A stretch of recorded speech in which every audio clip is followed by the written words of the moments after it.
Crédité d'un pourcentage de 100% dans le district de Londé-Lacaille lors de l'élection présidentielle du 17 et 21 mars, le président de la République, Denis Sassou Nguesso, a donc fait l'unanimité dans cette sous-préfecture du département du Niari. Pour le député de cette circonscription électorale, ce plébiscite se justifie par la vocation pacifique des fils et filles de cette contrée. Je vous ai invité ce jour pour parler de l'actualité récente qui a cristallisé les esprits des Congolais, à savoir l'élection présidentielle dans notre beau pays en général et dans le district de Londé-Lacaille en particulier, vous le savez, le 21 mars dernier. Pourquoi avoir voté 100% pour Denis Sassou Nguesso?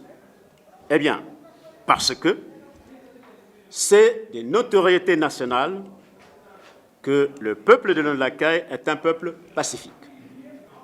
Il ne pouvait voter que pour le candidat qui garantirait une paix longue et durable au Congo. Et parmi les 7 en lice, c'est bien Denis Sassou Nguesso qui portait le maillot jaune. La paix, credo de Denis Sassou Nguesso, demeure le principal atout de Londé-Lacaille qui n'a jamais connu de guerre civile. Depuis le retour de la paix dans notre pays, les élections se passent sans problème dans le district de Londé-Lacaille. Les résultats sont toujours en faveur de l'homme de la paix.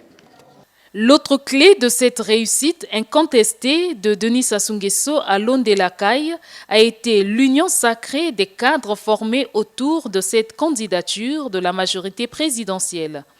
Comment le peuple sondi de Londé-Lacaille a voté 100% pour Denis Sassou Nguesso? En faisant l'union sacrée, la réponse c'est simple.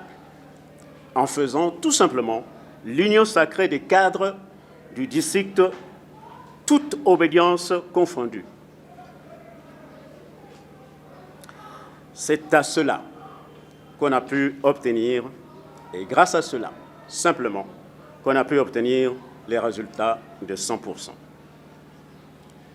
En la matière, Marien Ngouabi nous a inspiré dans l'action créatrice des masses et le rôle déterminant des cadres pour prôner l'unité de pensée, l'unité d'action dans la majorité présidentielle que nous constituons.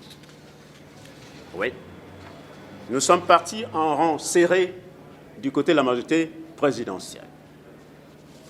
Nous sommes partis avec l'objectif de parler aux parents que seule l'union fait la force.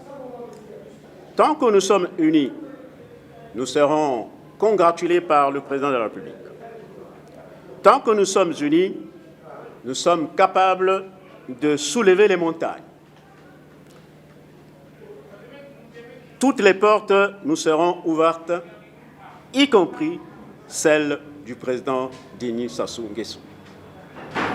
Les attentes des populations sont certes nombreuses, mais le fait de faire confiance à Denis Sassou Nguesso est pour l'élu de Londé-Lacaille un gage d'espoir pour l'avenir de ce district. Au moment où je vous parle, Londé-Lacaille est presque enclavé. Les véhicules y accèdent difficilement. Et c'était comme une condition sine qua non. Nous allons voter en 2009. On nous a promis encore qu'en 2009, il y avait le reprofilage de la voie. En 2016, on nous a promis que la route serait faite. Et voilà que nous arrivons en 2021, la route n'est pas faite. Mais nous avons joué la franchise pour dire oui, la pandémie à coronavirus est passée par là. Oui, en toute chose, il y a un début. Parce que la route Kimongo-Londé-Lacaille, c'est une route de la CEMAC. Et donc, la CEMAC a commencé par bitumer la route d'Olizy-Kibangu jusqu'en Ndende, Gabon. Et les études ont été déjà réalisées du côté de Dolizy Kimongo de Lacaille. Et donc, c'est sûr, la promesse a été faite à haute et intelligible voix par le candidat lors de sa campagne. C'était le 7 mars, il est passé à Dolizy. Il a dit qu'il allait goudronner, qu'il allait faire goudronner la route Dolizy-Kimongo de Lacaille. Après cette preuve d'attachement à Denis Sassou Nguesso, les populations émettent le vœu de voir la voie Kimongo-Londe-Lacaille être construite pour soulager les difficultés rencontrées par la population de ce district qui éprouve des sérieuses difficultés pour écouler leurs produits agro-pastoraux vers Dolizy, le chef-lieu du département du Niari, ou vers les frontières de la RDC.